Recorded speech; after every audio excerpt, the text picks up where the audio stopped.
Mao said, and it takes a lot of hermeneutics to be able to understand this, but he said something pretty shocking. He said, the bourgeoisie is in the Communist Party. The implications subjectively of we already live in socialism are very fucking simple. It's not, okay, so we have nothing left to do. It's, we need to awaken to that fact. And that's going to traverse the entirety of society, the state, consciousness, culture, and everything. Just awakening to that simple fact is an acute condemnation of the existing society, so far as we can conceive it as something that can be challenged within the sphere of our practical intervention. Condemns the whole thing. Condemns all of society.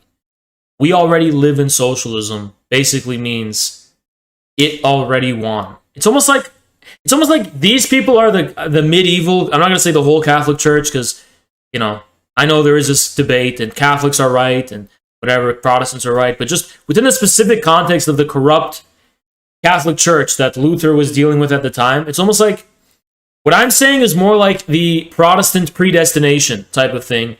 Whereas I feel like these people represent the corrupted Catholic Church, where they're just kind of like trying to say, oh, you can kind of like buy your way into, salvation, into socialism by doing the right praxis, and will make socialism. It's extremely corrupt, gives rise to like this indulgent selling of, all the fucking attention economy and cloud economy on using your marginalized identity and using your suffering and using your praxis to get social capital and all that fucking bullshit. Whereas I'm kind of like the predestination thing where I'm like, okay, it already fucking happened. You're going to hell or you're going to heaven already, right? It's already fucking happening, right? So that's the same thing when I'm trying to say that socialism already won. It already fucking happened.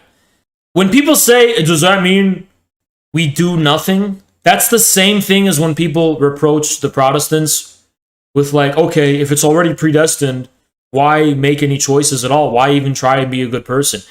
Because you don't know. Because you don't know what the predestination is. You don't know what socialism looks like. You don't know what the consciousness of socialism is. You don't know what the culture of socialism is going to be. You don't know what the politics of socialism is going to be. All that is open. You don't know any of that. You have to discover that. Based. Another reason synthetic lefties get so triggered by socialism is they think it's like a conservative claiming the USA is run by socialists. Yeah, thank you, Morlock. That's another reason I like it, though, because it's like, it's true. When conservatives say that, they're right.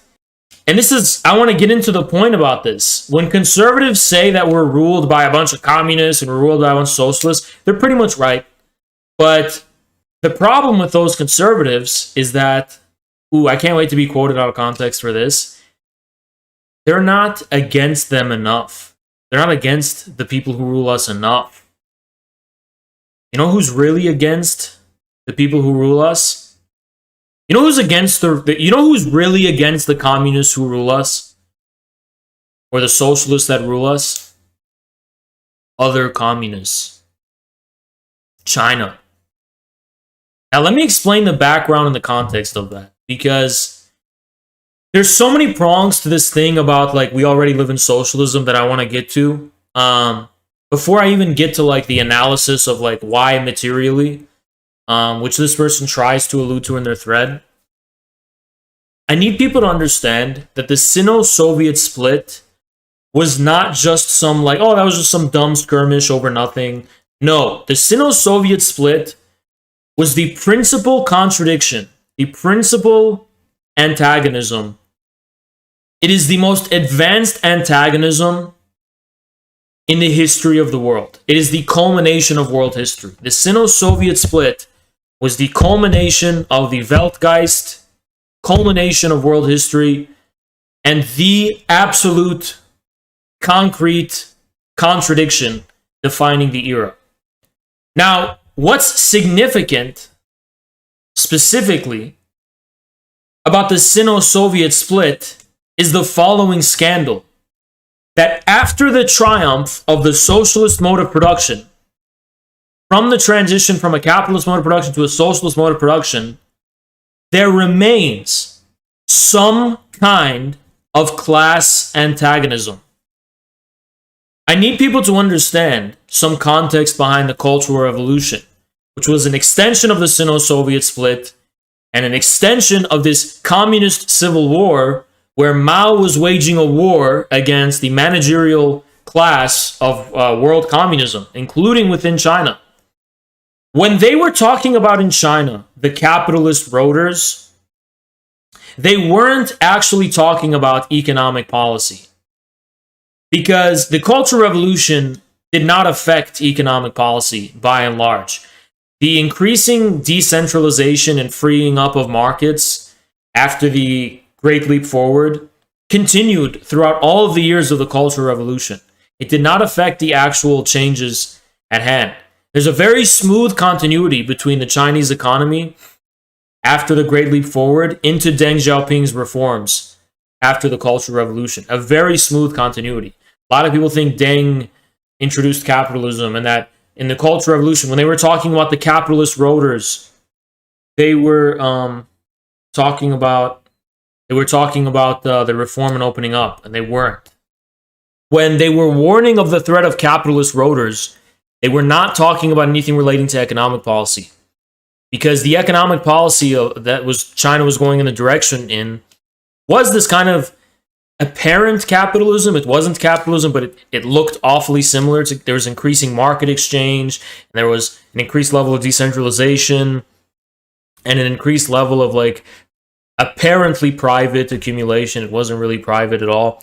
Nothing was changed economically during the course of the Cultural Revolution. What they really meant by the capitalist roaders during the Cultural Revolution was not Deng Xiaoping's reforms.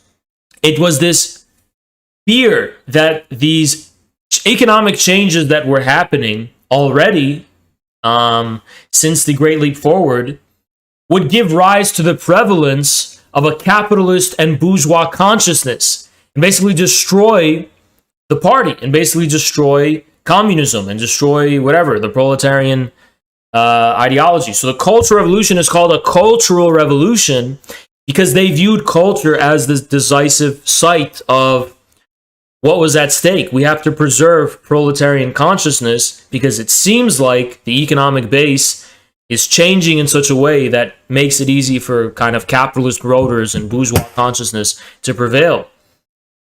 That's actually what happened in the ex-communist states, like in Eastern Europe and the USSR. I mean, it's literally what happened. You know, what happened was the restoration of an apparent liberal, whatever, bourgeois capitalism, right? So why am I saying this? I'm saying this because you have this crisis of consciousness in being able to understand what the objectivity of a socialist mode of production is. The Cultural Revolution was really decisive in bringing that out. What is the objectivity of a socialist mode of production? Is socialism reducible to some ideological project or some political project? Or is there an actual objective reality of a socialist mode of production?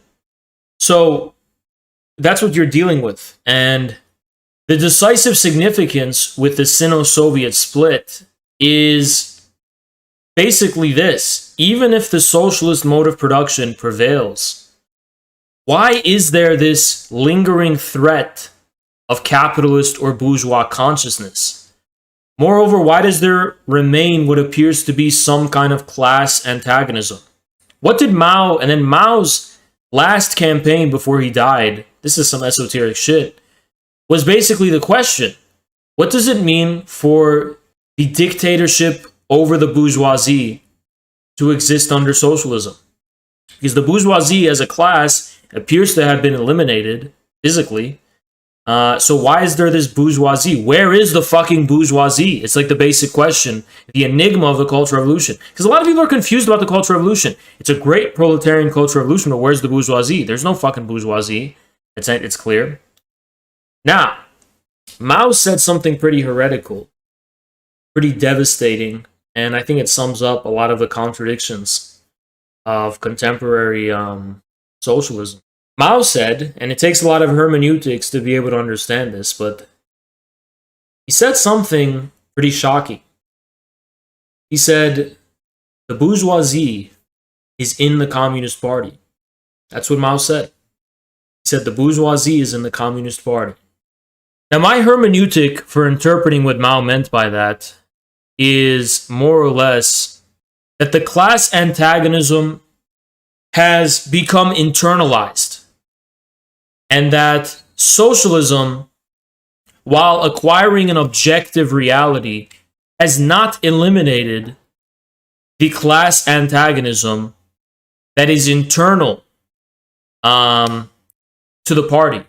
That can be that's internal to the party in the sense of the socialist mode of production always gives rise to the possibility of capitalist restoration through the forgetting of the original essence of the party. And it is within the party itself that the decisive significance of subjectively and superstructurally articulating the objectivity of socialism, that's where it becomes decisive. And if the party does not correctly articulate this objective and material socialist mode of production that it itself has ruled over politically, there will arise some kind of new bourgeoisie, some kind of new capitalist class, similar to the parasitical financial capitalist class that prevails in America today, which is purely institutionally safeguarded and stuff. So Mao wasn't strictly saying that the bourgeoisie exists within the party, but that the potential for the bourgeoisie is in the party. That's how I interpret it. Which means the party always has to safeguard and be vigilant against the possibility of the reemergence of the bourgeoisie. And that this is something that is internal to the party itself. It's not between the party and some external enemy. It's all internal to the party itself.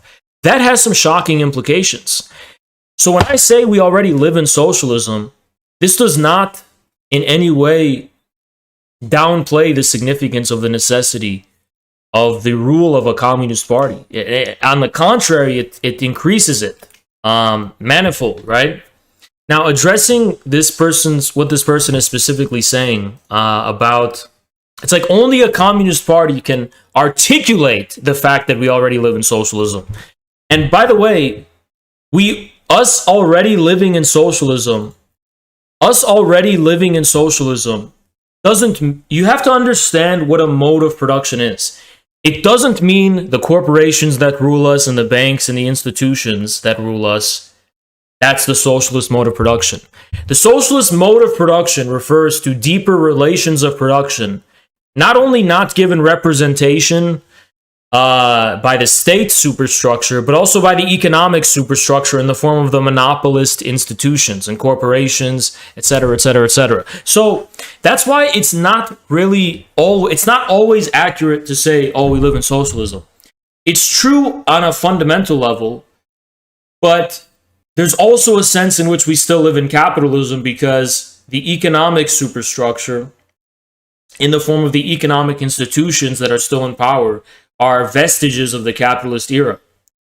So I'm not saying communists will come in power and, inherit the corporate economy or some shit and just give it a communist flavor. No, all of that is going to be annihilated.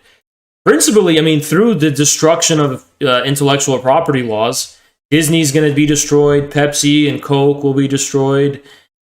All of America's brands will suffer greatly. The pure means of production will be unleashed to such an extent that, that can give rise to different...